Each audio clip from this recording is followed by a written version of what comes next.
ఏదైతే సంఘటన జరిగిందో అనేక మందిని హైదరాబాద్ వాస్తవ్యులను కోల్పోయినాం. వారికి వినమ్ర నివాళి. కేబినెట్ లో అనేక నిర్ణయాలలో భాగంగా అందశ్రీ గారి స్మృతివనం కావచ్చు, ఆ కుటుంబానికి ఒక ఉద్యోగాన్ని ఇవ్వాలనేటువంటి ప్రయత్నం తీసుకున్నటువంటి నిర్ణయాన్ని, ప్రభుత్వం తీసుకున్న నిర్ణయాన్ని స్వాగతిస్తూ ఈ ప్రభుత్వానికి అభినందనలు, శుభాకాంక్షలు. దాంతో పాటు పల్లెల్లో పాలన పడకేసింది. 18 నెలలుగా పాలన లేకుండా పంచాయతీ సెక్రటరీలకు పరిపాలన అప్పజెప్తే నిర్ణయాలు తీసుకోలేని పరిస్థితుల్లో ట్రాక్టర్లలో డీజిల్ లేకపోతే పంచాయతీలోనే ఉండిపోయిన పరిస్థితి కావచ్చు, పల్లె ప్రగతి, ప్రకృతి వనాలు కావచ్చు, లేకపోతే అనేకమైనటువంటి పల్లెల్లో ఉన్నటువంటి సమస్యలన్నీ కూడా కాంగ్రెస్ ప్రభుత్వానికి కూడా తెలిసి, ఇవన్నీ కూడా నిజంగా ప్రజాప్రతినిధులు ఉంటే అది వాళ్ళ పరువుకు సంబంధించిన అంశం. పల్లె ప్రగతి అనేటువంటిది, పాలన అనేటువంటిది.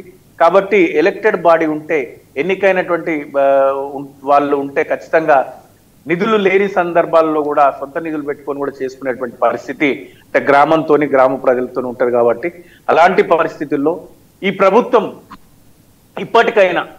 ఇప్పటికైనా ఒక నిర్ణయాన్ని తీసుకుంది. ఆ నిర్ణయాన్ని కూడా మనం స్వాగతించాల్సినటువంటి అవసరం ఉంది. కాకపోతే దీంట్లో బాధాకరమైనటువంటి అంశం ఏంటంటే, మీసం మలేసి తొడలు కొట్టి కామారెడ్డి డిక్లరేషన్ లో స్థానిక సంస్థల ఎన్నికలలో ఖచ్చితంగా మేము చట్టబద్ధత కల్పిస్తూ 42% రిజర్వేషన్ ను అమలు చేస్తాం అని చెప్పినటువంటి వాగ్దానం, అంటే అది తెలుసు, సుదీర్ఘ అనుభవం ఉండి, సుదీర్ఘ పాలనా అనుభవం ఉండి, గొప్ప చరిత్ర కలిగినటువంటి కాంగ్రెస్ పార్టీ అంత ఉండి కూడా సాధ్యం కాని హామీలనిచ్చి అధికారమే పరమావధిగా, ఓట్లే ప్రధాన అంశంగా అనేకమైనటువంటి హామీలను 420 హామీలు కావచ్చు, 6 గ్యారంటీలను కావచ్చు ఇచ్చినటువంటి ఆనాటి కాంగ్రెస్ పార్టీ అధ్యక్షులుగా ఉన్నటువంటి రేవంత్ రెడ్డి గారి నాయకత్వంలో సాధ్యం కాని విషయాలు, ప్రభుత్వానికి ఆనాటి బీఆర్ఎస్ ప్రభుత్వం ముందున్నటువంటి ఆర్థిక పరిస్థితుల పట్ల కూడా నిత్యం మన ఈ ప్రత్యక్ష చర్చా కార్యక్రమాల్లో కూడా మనం మాట్లాడుకున్నటువంటి తీరు కూడా తెలిసినటువంటి ప్రభుత్వం, ఆ తర్వాత వచ్చి గడిచిన ప్రభుత్వాన్ని అభాస్పాలు చేస్తూ తెలంగాణ సమాజంలో బీసీ సామాజిక వర్గాన్ని విస్మయానికి లోన్ చేస్తూ కోట్లు మెట్లెక్కి ఎలక్షన్ నోటిఫికేషన్లు ఇచ్చి అవన్నీ తెలుసు ప్రభుత్వానికి. ఏదో ఒక కొత్త గందరగోళాన్ని సృష్టించి, అయోమయాన్ని సృష్టించి బీసీ సామాజిక వర్గాన్ని మొత్తానికైతే మోసం చేసిందని చెప్పక తప్పదు. ఇట్లాంటి సందర్భంలో కూడా ఇప్పుడు చివరికి ఊగి ఉయ్యాల ఏడుకొచ్చిందంటే ఉన్న చోటికే వచ్చింది. గతంలో బీఆర్ఎస్ ప్రభుత్వం కేసీఆర్ గారు బీసీలను మోసం చేసి రిజర్వేషన్ తగ్గించి ఎన్నికలలోకి వెళ్ళిండ్రు అనేటువంటి బీఆర్ఎస్ పార్టీని అబాస్పాలు చేయాలనేటువంటి నిత్యం వ్యాఖ్యలతోని సతమతం చేసినటువంటి కాంగ్రెస్ పార్టీ అనివార్యమైనటువంటి పరిస్థితుల్లో ఈరోజు 15వ ఫైనాన్స్ కమిషన్ ద్వారా రావాల్సినటువంటి నిధులు కూడా రాకుండా పోతాయి. తప్పనిసరి పరిస్థితుల్లో అనుకోకుండా అనూహ్య విజయం, అంటే మొన్న విజయం సాధించిన రోజే మేము శుభాకాంక్షలు కూడా చెప్పినాం. ఆ జూబ్లీ హిల్స్ లో ఒక గెలుపు, దాని ప్రభావం రాష్ట్ర వ్యాప్తంగా ఉంటది అనేటువంటి కాంగ్రెస్ విశ్వాసం. దాంతో పాటు ఏంటంటే, పార్టీకి సంబంధం లేకుండా, పార్టీ గుర్తు లేకుండా, పార్టీల యొక్క సమ్మతితోని లేకపోతే సపోర్ట్ తోని గెలిచేటువంటి అభ్యర్థులు అందరూ కూడా తమ అభ్యర్థులుగా చెప్పుకోవడానికి ఒక అవకాశం వాళ్ళకి ఉండేటువంటి పరిస్థితులు ఉంటాయని విశ్వసించి ఈ విధంగా ముందుకెళ్తుంది. ఎట్టి పరిస్థితుల్లో కూడా కాంగ్రెస్ పార్టీ బీసీలను ఒక రకమైనటువంటి మోసమా, లేకపోతే విస్మయానికి లోన్ చేయడమా, లేకపోతే వాళ్ళలో ఆశలు రేకెత్తించి ఆశల పల్లకిలో కొంతమంది నామినేషన్లు కూడా వేసిన సందర్భం ఉంది. ఆశల పల్లకిలో ఊరేగుతున్నటువంటి పరిస్థితి, నాకు సీట్ వచ్చింది, నేను గెలుస్తున్నా అని ఎంపీటీసీ అయితా, జెడ్పీటీసీ అయితా, సర్పంచ్ అయితా, లేదా ఎంపీపీ అయితా, లేదా జెడ్పీ చైర్మన్ అయితా, ఇట్లాంటి అనేకమైనటువంటి ఆశలు చిగురింపజేసినటువంటి కాంగ్రెస్ పార్టీ ఈరోజు ఒక రకంగా ప్రజలను, తెలంగాణ సమాజంలోని బీసీ వర్గాన్ని ఒక రకమైనటువంటి మోసమా, లేకపోతే అయోమయమా, లేకపోతే విస్మయమా, ఇట్లాంటి దానికి దారి తీయడానికి అయితే పరిస్థితులు దారితీసినాయి. ఒక కొత్త ఉత్సాహంతోని, జూబ్లీ హిల్స్ గెలుపుతోని, ఒక కొత్త నమ్మకంతోని ఎంతో కొంత ఊరట పొంది మళ్ళీ తిరిగి ఎన్నికలకు వెళ్ళేటువంటి ప్రయత్నం చేస్తున్నటువంటి కాంగ్రెస్ పార్టీని సరే ఈ విధంగానైనా మేము స్వాగతిస్తాం. దీనిపైన రేపు ఈ ప్రభావము రాష్ట్ర స్థాయిలో ఉండదు. ఎందుకంటే పట్టణ ఓటర్లు తీరు, లేకపోతే రేపు పల్లె ఓటర్లకు ఇచ్చినటువంటి హామీలు, వాళ్ళకి ఇచ్చినటువంటి హామీలు ఒక్కదాన్ని కూడా నెరవేర్చుకోలేకపోయినటువంటి కాంగ్రెస్ పార్టీని ప్రజలందరూ రేపు నిలదీసే పరిస్థితి ఉంటది. కౌలు రైతులు కానీ, రైతు కూలీలు కానీ, లేకపోతే పెంచుతామన్న పెన్షన్లు కానీ, లేకపోతే షాదీ ముబారక్ అట్లాంటి అనేక వాళ్ళు ఇచ్చిన హామీలు, ఇంకా 2500 స్కూటీలు, దాన్ని అంత దూరం నేను వెళ్ళను.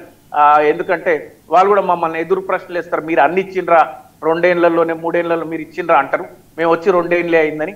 100 రోజులలోనే మొత్తము హామీలు నెరవేరుస్తాము అని చెప్పినటువంటి కాంగ్రెస్ పార్టీ రేపటి గ్రామీణ ప్రాంతంలో జరిగే స్థానిక సంస్థల ఎన్నికలలో ప్రజలకు వారిచ్చిన హామీలు ఎంతవరకు నెరవేర్చారనేటువంటిది చెప్పి ఓట్లు అడిగే పరిస్థితి ఉంటది. సంపూర్ణమైనటువంటి ఆత్మవిశ్వాసం మాకు ఉంది. పూర్తి స్థాయిలో గ్రామ పంచాయతీ ఎన్నికలు కావచ్చు, ఆ తర్వాత కోర్టు తీర్పుల తర్వాత నిర్వహిస్తా అన్నటువంటి పంచాయతీ ఎన్నికలలో, స్థానిక సంస్థల ఎన్నికలలో పూర్తి స్థాయిలో బీఆర్ఎస్ పార్టీ ప్రజలు పాలనను బేరీజ్ వేసుకొని మాకు గొప్ప విజయాన్ని అందిస్తారనేటువంటి విశ్వాసం మాకుంది.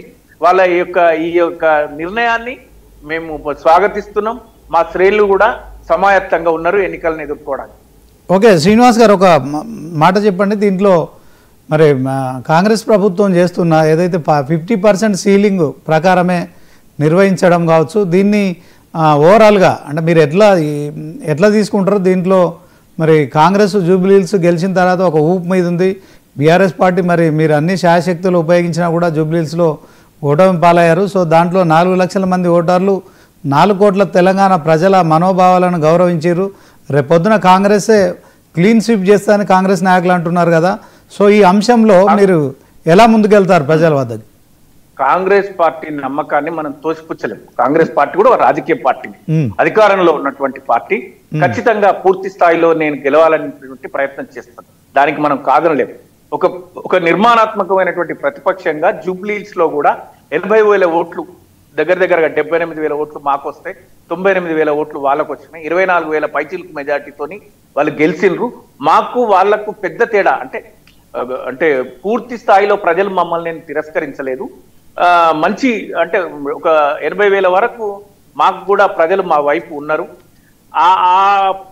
ఆ గెలుపులో ఓటమి వాళ్ళ గెలుపు పట్ల కావచ్చు, లేకపోతే మేము ఓడిపోవడానికి దారితీసిన పరిస్థితుల పట్ల ఖచ్చితంగా పార్టీ సమీక్ష నిర్వహించుకుంటుంది. అందులో ఎట్లాంటి సందేహం లేదు. మేము అదే చెప్పొస్తున్నాం. ఆ యొక్క జూబ్లీహిల్స్ లో గెలిచినటువంటి ఉత్సాహం కాంగ్రెస్ పార్టీని ఈ యొక్క గ్రామ పంచాయతీ ఎన్నికల నిర్ణయానికి కావచ్చు, లేకపోతే కోర్టు మొట్టికాయలు కావచ్చు, లేకపోతే 15th ఫైనాన్స్ కమిషన్ నిధులు రావనేటువంటి పరిస్థితి కావచ్చు, అనేక కారణాలు. ఇవన్నీ కారణాల దృష్ట్యా కాంగ్రెస్ నిర్ణయాన్ని మేము స్వాగతిస్తున్నాం. పల్లెల్లో పాలన బ్రహ్మాండంగా జరగాలి, అభివృద్ధి జరగాలి, ప్రజాప్రతినిధులు రావాలి, పడికేసిన పాలన ముందుకెళ్లాలని. Right, okay, thank you.